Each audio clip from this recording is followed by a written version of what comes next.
Hello friends, నేను మీ Khan. Welcome back to my YouTube channel Khan మీడియాలోకి స్వాగతం.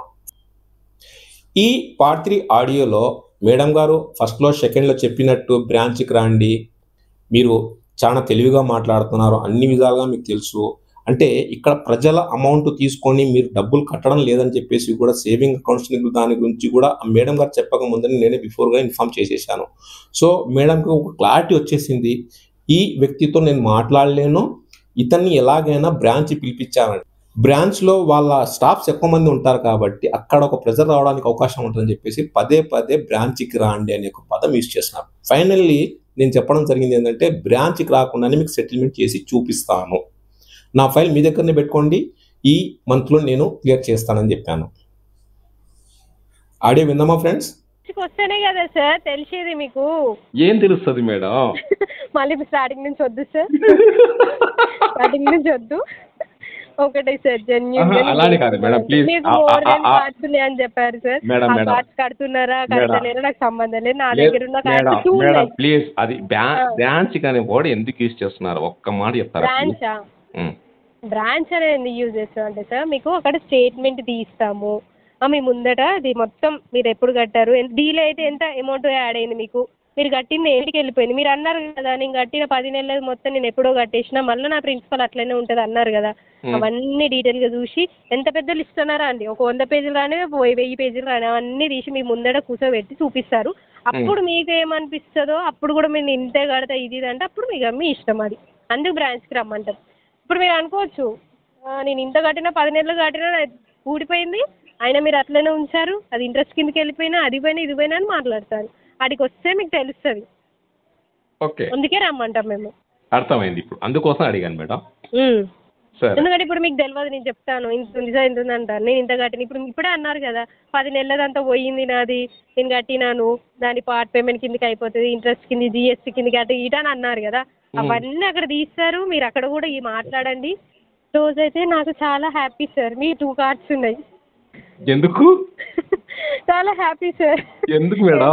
అంతే ఇక నాకు చాలా హ్యాపీ. రీజన్ చెప్పండి మేడం ప్లీజ్. ఎందుకంటే నాకు ఈ కాలింగ్ పోతుంది సార్, మీ ఇంతసేపు ఏ కస్టమర్తో మాట్లాడలేదు, వాళ్ళు వచ్చి కట్టుకున్నారు, మీకు అన్నీ తెలిసి కూడా మీరు మాట్లాడుతున్నారు కానీ నాకు కొంచెం బాధగా ఉంది, అందుకే మీరు క్లోజ్ చేసుకుంటే ఇంకా చాలా హ్యాపీ. ఓ అయితే ఆ హ్యాపీనెస్ ఉండాలంటే ఇప్పుడు నేను చెప్పినట్టు 25కి మాట్లాడేసి రేపు మార్నింగ్ అప్రూవల్ తీసుకోండి సార్. వద్దు సార్, నాకు వద్దు సార్. చూడండి మీ హ్యాపీనెస్ నేను కారణట్లేదు. మీరు చెప్పింది చెప్తాను సార్, 25 కావాలంటున్నారు కస్టమర్ అని చెప్తాను, నేను మెయిల్ పెడతాను, ఓకే నాకు కాల్ చేస్తారు, నువ్వు అట్లెట్లే అడుగుతావు, మళ్ళీ నీకు తెలియదా నువ్వేం పని చేస్తున్నావు, అది కూడా చెప్తాను ఏం చెప్తాను. మీ టీఏలు ఇన్ని ఉదయం నుంచి సాయంత్రం వరకు మీకు ఇచ్చే లెక్చర్ ఏంది, మీరు చేసే పనులు ఏంది, ఇన్ని సంవత్సరాల నుంచి పని చేస్తున్నావు, మరి అలాంటి వర్డ్స్ నా దగ్గరికి ఎందుకు తీసుకొచ్చి చెప్తున్నావు, ఇది చెప్పకూడదని నీకు తెలిసి కూడా మళ్ళీ ఎందుకు వస్తున్నావు అంటారు. మీ చెప్పకూడదు కాదు, ఇప్పుడు మీరు అన్నట్టే వస్తే ఇస్తాం కస్టమర్కి, రాకపోతే మనం ఏం చేయలేం. ఇంకా కావాలి అనుకుంటే బ్రాంచ్కి రమ్మనండి, ఆయనకు వచ్చింది ఎంత కావాలో అంత కావాలో అది మాట్లాడుకొని మొత్తానికే కట్టకుండా ఒక 10 రూపాయలతో క్లోజ్ అయినా కట్టుకొని పొమ్మంటారు సార్. అది కూడా తెలుసు, పాపం మిమ్మల్ని ఇబ్బంది పెట్టదలుచుకోలేదు నేను, మరి ఇబ్బంది పెట్టకుండా నేను ఇబ్బంది అవ్వాల్సి వస్తుంది ఎలా? మీరు పర్సంటేజ్ మీద కూర్చున్నారు సార్, బట్ నేనేమంటున్నాను, మీరు తీసుకున్న అమౌంట్కి మీరు ఎంత కట్టారు జెన్యూన్గా మీరు అది చూసుకోండి. అరే నేను ఇంత యూజ్ చేసుకున్నాను, ఇంత కడుతున్నాను, సరే ఇంత క్లోజ్ అవుతుంది, అట్లా మీరు చూసుకోండి. మీ స్టేట్మెంట్ ఉంటుంది కదా సార్ యాప్లో, స్టేట్మెంట్ చూసుకొని లెక్కలు రాసుకోండి సార్ ఒక బుక్లో. మీకు ఆల్రెడీ అన్ని రాసుకొని కూర్చొని చెప్తున్నా. సరే ఒకసారి బ్రాంచ్కి రండి సార్, వచ్చిన తర్వాత మీరు రావాలి సార్, ఎందుకంటే మీరు ఫోన్లో మీకు చెప్తే మీకు అర్థమవుతలేదు కదా, అర్థమవుతుంది, బట్ మీరు మీ పాలసీ వింటున్నారు. నాకు చాలా అర్థమైపోయింది, నాకు అర్థం కాలేదని అబద్ధం నేను చెప్పాను. ఎన్ని కార్డ్స్ ఉన్నాయి సార్ మీకు, అంటే మీకు యాక్సెస్ కాకుండా వేరే కార్డ్స్ ఎన్ని ఉన్నాయి? టోటల్ 10.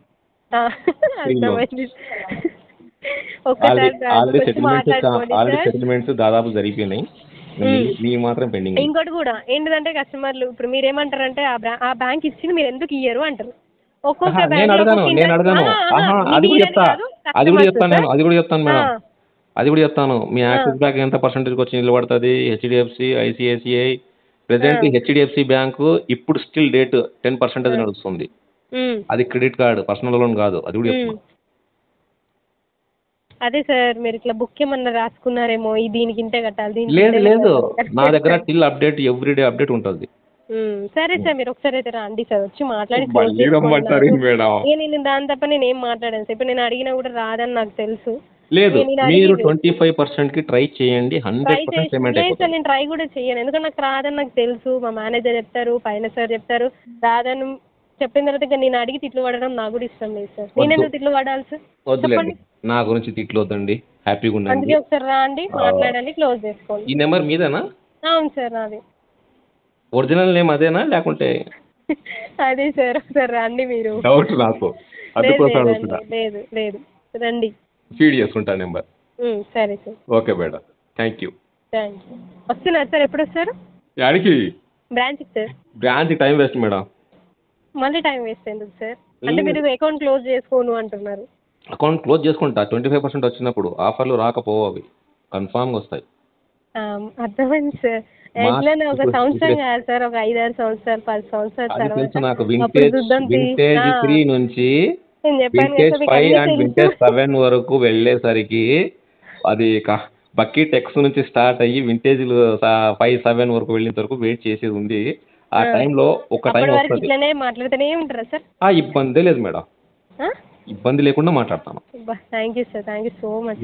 మీకు ఓపిక ఉండాలి, కానీ నిజంగా చెప్తున్నాను, నాతో మాట్లాడడానికి ఓపిక ఉంటే. చూసారా, కంకణం కట్టుకున్న తర్వాత ఏం చేయలేమా? మీరు అట్లా కంకణం కట్టుకున్నారు సార్. నేను కట్టుకోలేదు. నాకు అర్థమైంది సార్. అర్థమైందా? అర్థమైంది. ఓకే సరే, నిజంగా పెట్టాలన్నా వద్దా చెప్పండి, మీ ఇష్టం సార్. రైట్. సో మీరు కూడా కరెక్ట్గా ఆర్బీఐ రూల్స్ని ఏ విధంగా పాటిస్తున్నారో, ఆర్బీఐ రూల్స్ని ఫాలో చేస్తున్నారు, నాకు చాలా సంతోషంగా ఉంది. ఎందుకంటే లీగల్ యాక్టివిటీస్ కాకుండా ఇల్లీగల్ యాక్టివిటీస్ ఎక్కడ చేయలే మీరు, ఎక్కడ అంటే ఎక్కడ. సో నాకు కావాల్సింది డిప్రెషన్ అండ్ సూసైడ్ని ఆపడం. సో అంటే నేను కాదు. అర్థం కదా, నేను అనేది అది కాదు సార్, మీరు కాదు. ఓకే, మీ ఫ్రెండ్ అంటున్నారు కదా, అంటే మీ కార్డుకి వచ్చిన కాల్స్ పెట్టాలి అని మీరు ఇన్ని రోజులు ఆపారా అని అడుగుతున్నాను. అలా ఏం లేదు, నిజంగా ప్రాబ్లం ఉంది నాకు. యాక్చువల్గా job loss, business loss. So నేను ఒకరిని నమ్మేసి ఒక బిగ్ అమౌంట్ ఇచ్చింటి, దానికి ఎలాంటి ప్రూఫ్స్ లేవు. ఒకవేళ మీరు అడిగినా నేను ఇవ్వడానికి లేవు. అది నిజంగా ఇంతసేపు మీరు మాట్లాడారు కాబట్టి చెప్తున్నాను, మీకు నిజంగా చెప్తున్నాను. సో ఉండే నిజమైన ప్రాబ్లం ఒక టోపీ పెట్టేసినాడు. ఎందుకంటే నేను ఇన్ని సంవత్సరాల నుంచి కట్టుకుంటూ వచ్చిన వ్యక్తిని, నాకు ఇన్ ఫ్యూచర్ కూడా కార్డు లోన్ చాలా అవసరం. బట్ నా జర్నీ ఇక్కడితో స్టాప్ అయిపోయింది. ఎవరి వల్ల? ఒక్కడి వల్ల. అది మీరు కనీసం కాల్ చేస్తే నేను రెస్పాన్స్ ఇస్తున్నాను, కానీ నేను ఎవరికైతే ఇచ్చానో వాడు మనిషే లేడు. ఇప్పుడు ఆ వ్యక్తిని నేను ఒక ప్రూఫ్ లేకుండా ఇవ్వడము, నేను ఒక బేకు అయిపోయినా ఇక్కడ. సేమ్ సార్, ఇప్పుడు మీరు ఏదైతే మాట్లాడే సిచ్యువేషన్ నేను అర్థం చేసుకున్నాను, కానీ బ్యాంకింగ్ ఎట్లా అంటే కష్టం మేడం. ఎట్లా అంటే బ్యాంక్ వాళ్ళు కస్టమర్ చెప్పినా వింటారా అన్నట్టు ఉంటది. ఎందుకంటే తెలుసు కదా, బ్యాంక్ అంటేనే మీకు తెలుసు కదా సార్, ఎన్నో చెప్తారని. అందుకే మీరు ఒకవేళ కట్టలేను అనుకుంటే ఇంజెక్షన్ ఆర్డర్స్ పెట్టేసేయండి. ఇంజెక్షన్ లెటర్ కూడా అవసరం లేదు మేడం. ఎందుకంటే ఇంజెక్షన్ లెటర్తో ఈ మధ్య కోర్టులో కూడా ఏమవుతుందంటే, జడ్జి గారు ఏం చేస్తున్నారంటే జునూనా కాదని చెక్ చేస్తున్నారు. అది కూడా చెప్తాను మీకు.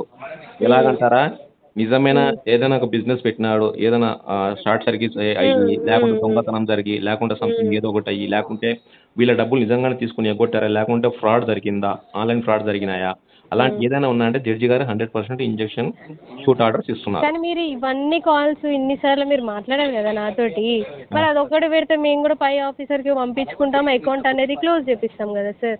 ఏది ఇప్పుడు అకౌంట్ క్లోజ్ అంటే అట్లా కాదు, కాల్స్ అడుగుతారు, ఇంజెక్షన్ ఆర్డర్ ఉందంటే మాకు కూడా కస్టమర్ నుంచి ఇంజెక్షన్ ఆర్డర్ తీసుకున్నారని కాలింగ్స్ అనేది మీకు కూడా చేయం కదా. అర్థమైందా సార్ నేను చెప్పేది? మేడం అది కరెక్టే, కానీ నా దగ్గర ప్రూఫ్ లేదు కదా, అదే మెయిన్ ప్రాబ్లం.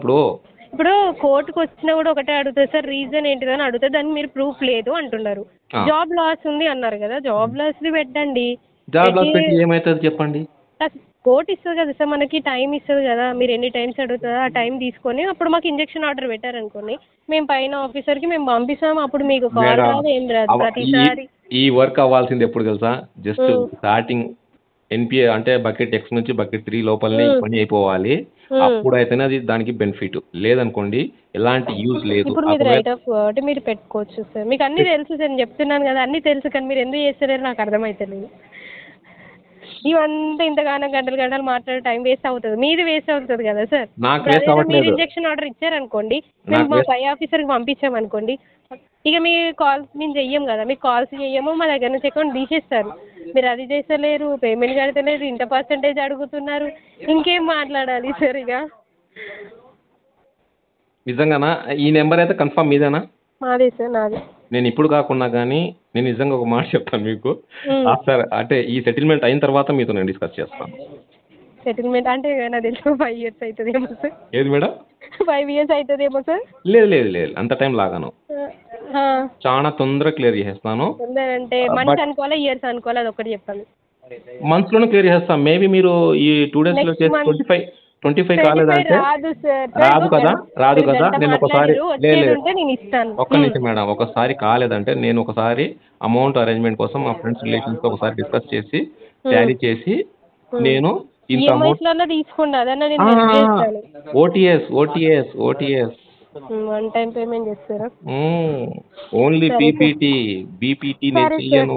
మీరు ఎప్పుడైతే చేద్దాం అనుకుంటారో లేదు, ఈ నెంబర్ మీరైతే ఫీడ్ చేసుకొని మీకే కాల్ చేస్తాను, ఈ సెటిల్మెంట్ మీతోనే చేపిస్తాను. అప్పటికి ఏమో సార్, లేదు తెలియదు కదా. ఫైల్ మీ దగ్గరనే ఉంటుంది అంటున్నారు కదా. ఉండదు, బట్ తీసుకోండి సార్, ఎందుకంటే ఇక మీకు అన్నీ తెలిసిన తర్వాత ఇక నా దగ్గర ఉంటే నాకు ప్రెజర్ అవుతుంది. అకౌంట్ ఏంది ఏంది ఎన్నిసార్లు మాట్లాడుతూ అంటారు. నేను ఒకసారి రికార్డింగ్ అప్డేట్ చేశాను అనుకోండి. ఇంకో పాయింట్ కూడా చెప్తాను మేడం. ఇందాక మీ వెనకాల మాట్లాడుతుంటారు చూడు, ఎవరు బ్రో, అలాంటి బ్రో దొరకాలి నాకు. నిజంగా చెప్తున్నా అంటే మీరు అక్కనే అనుకోండి, చెల్లిని అనుకోండి, నన్ను అలా అనుకోండి, ఏం బాధ లేదు. నేను ఎవరైతే రూల్స్ కరెక్ట్గా మాట్లాడతారో వాళ్ళతో ఆర్బీఐతో మా రూల్స్ ఫాలో అయ్యే వ్యక్తిని 100% మర్యాద ఇస్తా. జస్ట్ కొద్దిగా సైడ్ అయినారనుకోండి ఒక దారం, మళ్ళీ నేను కిలోమీటర్లు చూపిస్తాను. ఇక మీ ఇష్టం సార్, ఇక నేను కూడా ఏం చేయను. 2 అకౌంట్స్ ఉన్నాయి కదా మీ. సరే ఈఎంఐస్ అయినా ఆప్షన్, మీరు అంత పర్సెంటేజ్ అడుగుతున్నారు, అట్లా కాకుండా ఈఎంఐ ఆప్షన్స్ అన్న ఉన్నాయి. ఒకసారి మీరు వాట్సాప్లో నాకు ప్రిన్సిపాల్ అమౌంట్ 2 కార్డులది, card number, outstanding and principal, card number, outstanding, principal amount, card number, outstanding, principal amount, principal amount అయిన తర్వాత మెయిల్ యాక్సెస్ ఉంది కదా, ఒకవేళ వీళ్ళైతే మెయిల్ నుంచి పంపిస్తాం సార్. ఒక్కసారి మీరు ఫార్వర్డ్ చేశారంటే నేను దాన్ని చెక్ చేసుకొని ఫైనలైజ్గా ఇంత చేస్తాను, చేసేయండి మేడం అని చెప్పిస్తాను మీకు. మీ రేంజ్కి వస్తుంది అది. నేను మీరు ఒక్కసారి, నేను ఏమంటున్నానంటే ఒకసారి బ్రాంచ్కి వచ్చి లేదు, వెళ్ళండి. నేను ఈసారి మీకు బ్రాంచ్ అనే పదం యూజ్ చేయకుండానే చేసేస్తాను మీకు. అంటే నెక్స్ట్ మంత్ నా దగ్గర ఉంచుకోవచ్చా సార్ మీ అకౌంట్? ఇలాంటి కస్టమర్ కూడా ఉంటారా అనేది కూడా మీకు తెలియాలి కదా. బ్రాంచే కాకుండాను కూడా ఫోన్లో డీల్ చేసే కస్టమర్స్ కూడా ఉన్నారు అని మీకు తెలియాలి కదా. అది నేను చూపిస్తాను మీకు. అట్లా కాదు సార్, ఇప్పుడు నెక్స్ట్ మంత్ అనుకోవచ్చా సార్ కడతారు అని? ఎందుకంటే నాకు ఎక్కువ ఉన్న దగ్గర ఉంచుకుంటే సార్ నాకు కొంచెం మీ అకౌంట్ గురించి అడుగుతూ ఉంటారు మాకు పై నుంచి, అట్లా అని చేస్తానన్నారు అంటే నేను ఇప్పుడే చెప్పేస్తాను. చేసేస్తారా చెప్పండి. ఫైనల్గా 28% ఈ 2 daysలో ఎట్లంటే చూడండి, లేదా నెక్స్ట్ మంత్ ట్రై చేద్దాం. లేదు సార్, మీరు నెక్స్ట్ మంత్ ట్రై చేయండి. లేదు నేను ఇచ్చుడు కాదు సార్, మీరు చెప్పలేనుగా, తెలుసు మీరు చెప్పి లాభం లేదు. ఓకే, ఛాన్స్ సేపు మాట్లాడినారు, మీరు చాలా ఇరిటేట్ అవుతున్నారు. ఇరిటేట్ ఏం కాదు సార్, ఎందుకంటే మీరు అదే అంటున్నారు కాబట్టి రాంది నేనేం చేయలేదు, నా చేతుల్లో లేదు కదా. అందుకోసం నాకు అర్థమైంది, మీకు కూడా ఇంతసేపు సతాయించడం మంచిది కాదు. మంచి వ్యక్తికి ఇంతసేపు మాట్లాడడం కూడా తప్పే. అట్లేం కాదు సార్, అలానే కాదు మీరు చేస్తాను నెక్స్ట్ మంత్ ఆలోచిస్తాను, బ్రాంచ్కి వచ్చి మాట్లాడి కొట్లాడతారా ఏమన్నా నా దగ్గర ఉంచుకుంటాను సార్ నెక్స్ట్ మంత్కి. లేదు బ్రాంచ్ రాకుండానే మీరు ఒక పని చేయండి. నెక్స్ట్ మీరు కాల్ ట్రాన్స్ఫర్ మీ టీఎల్కి ఇస్తారా, మీ మేనేజర్కి ఇస్తారా, ఇచ్చేయండి. ఇప్పుడా సార్? ఇప్పుడు కాదు, ఇప్పుడు వద్దులేండి, ఎందుకంటే ఆల్రెడీ టైం అయిపోయింది. రూల్స్ విరుద్ధంగా మాట్లాడతాం, మళ్ళీ 17 minutes ఎక్స్ట్రా అయిపోయింది. అదే అందుకే. So working hours finish. అదే నేను కూడా వెళ్ళే టైం అయింది సార్, అందుకే. సరే, మీరు ఒకవేళ చెప్తే నాకు చెప్పండి, నేను కన్ఫామ్ గా మీకు అప్డేట్ మార్నింగ్ చేస్తాను సార్. రేపు మార్నింగ్ చేయండి. సరే సార్. ఒరిజినల్ నేమ్ అదేనా? అవును సార్, లక్ష్మి. Yes sir. సరే సార్, ఓకే. ఈ ఆడియో ఫైనల్గా మీకు పార్ట్ 3లో చాలా నాలెడ్జ్ వచ్చి ఉంటుంది అనుకుంటాను ఫ్రెండ్స్. నేను మీకు అందరికీ ఇలా నిజమైన ప్రాబ్లమ్స్ ఉన్నాయా? ఆ ప్రాబ్లమ్స్ ఉంటే కాన్వెంట్ ఛానల్ని మీరు వాట్సాప్లో కాంటాక్ట్ అవ్వచ్చు, Telegram and Instagram and Facebook. ఎక్కువ శాతం మీరు చాలామంది వాట్సాప్ యూజ్ చేస్తున్నారని చెప్పేసి నా సబ్స్క్రైబర్స్ చెప్పడం జరిగింది. అందుకే టెలిగ్రామ్ ఉంది ప్లస్ అండ్ వాట్సాప్ కూడా నేను అప్డేట్ చేయడం జరిగింది. మీకు ఎవరికైనా కానీ మాట్లాడాలి అనుకుంటున్నారా, మెసేజ్ చేయాలనుకుంటున్నారా, వాట్సాప్లో కూడా చేయొచ్చు, ఇన్స్టాగ్రామ్లో చేయొచ్చు అండ్ టెలిగ్రామ్లో చేయొచ్చు. ఎక్కువ శాతం నేను ఉండేది టెలిగ్రామ్ అండ్ వాట్సాప్లోనే. డబ్బులుంటే కట్టండి, లేకుంటే ఆనందంగా ఉండండి, రికవరీ టీం పట్ల కఠినంగా ఉండండి. ఈ వీడియో నచ్చినట్లయితే లైక్ చేయండి, షేర్ చేయండి, సబ్స్క్రైబ్ చేయండి. జై హింద్.